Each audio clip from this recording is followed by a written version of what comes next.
One negative thoughts can destroy the inner life. বাস শুধু একটা খারাপ সোচ তোমার জীবন বরবাদ করার জন্য যথেষ্ট।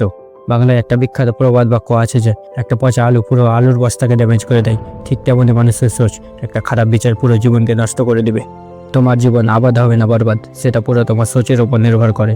যদি সোচ ভালো হয় তাহলে তোমাকে জমিন থেকে আসমানে তুলে দিবে, আর যদি সোচ খারাপ হয় তাহলে জমিন আসমান তো অনেক দূরের কথা, তোমাকে জীবিত থাকতেই নরক দেখিয়ে দেবে।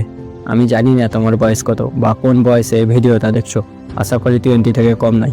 এতদিন পর্যন্ত তুমি যা কিছু করেছো ভুল বা সঠিক সেটা একটা হোয়াইট পেপারে পেন্সিল দিয়ে করা লেখা ছিল, যেটা তোমার শৈশবকাল মেনে মিটিয়ে দেওয়া হবে।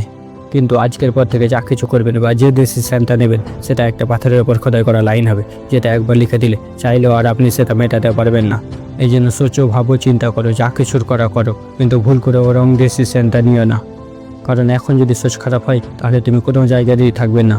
ধবির কুকুরের মতো অবস্থা হয়ে যাবে, না ঘাটকা না ঘাটকা, জীবন পুরো বরবাদ হয়ে যাবে। একটা ভুল ডিসিশন বা সোচ তোমার জীবনে কতটা ইম্প্যাক্ট ফেলবে তা তুমি আইডিয়াও করতে পারবে না।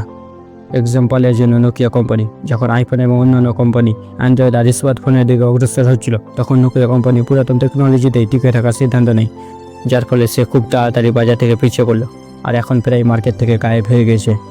আর একটা জীবন্ত উদাহরণ হলো অক্ষয় কুমার, যাকে হিট মেশিন বলা হতো। সে আজ একটা হিট ফিল্ম দেওয়ার জন্য ছটফট করছে। সে একবার ফিল্ম প্রমোশন শোতে বলেছিল সে কোনো রকম গুটকা তাম্বাকুর মতো অ্যাডস করবেন না, কিন্তু পরবর্তীকালে অ্যাডস করে সে তার ফ্যান্সের সাথে ধোঁকা করেছিল, যার পরিণামে সে এখন একজন ফ্লপ অ্যাক্টারসে গণনা হচ্ছে।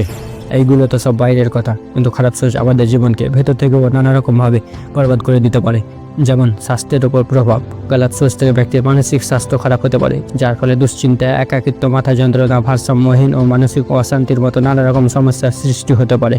দ্বিতীয়, সম্পর্কের বিচ্ছেদ। খারাপ সোচ থেকে ব্যক্তি ও আত্মীয়ের মধ্যে দ্বন্দ্ব, মনোমালিন্য ও নানা রকম ভুল ত্রুটির সৃষ্টি হয়, যার ফলে বন্ধু ও আত্মীয়ের মধ্যে সম্পর্ক বিচ্ছেদ হয়ে যায় এবং তারা একে অপরের শত্রু হয়ে যায়। তৃতীয়, ভুল সিদ্ধান্ত।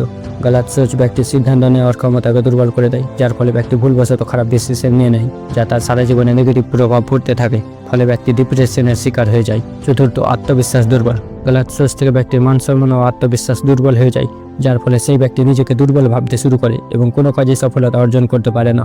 পঞ্চম, লক্ষ্য অর্জনে বাধা। গলত সোচ থেকে ব্যক্তির লক্ষ্য অর্জনে নানা রকম বাধার সৃষ্টি হয়, যেমন নিজেকে নিয়ে সন্দেহ করা, কাজের প্রতি অমনোযোগী হওয়া, সবসময় খারাপ ধারণা পোষণ করা, যার ফলে সে তার লক্ষ্য অর্জনে ব্যর্থ হয়ে যায়। এখন আপনি নিশ্চয়ই বুঝে গেছেন যে গলত সোচ আমাদের জীবনে কতটা ইম্প্যাক্ট ফেলতে পারে।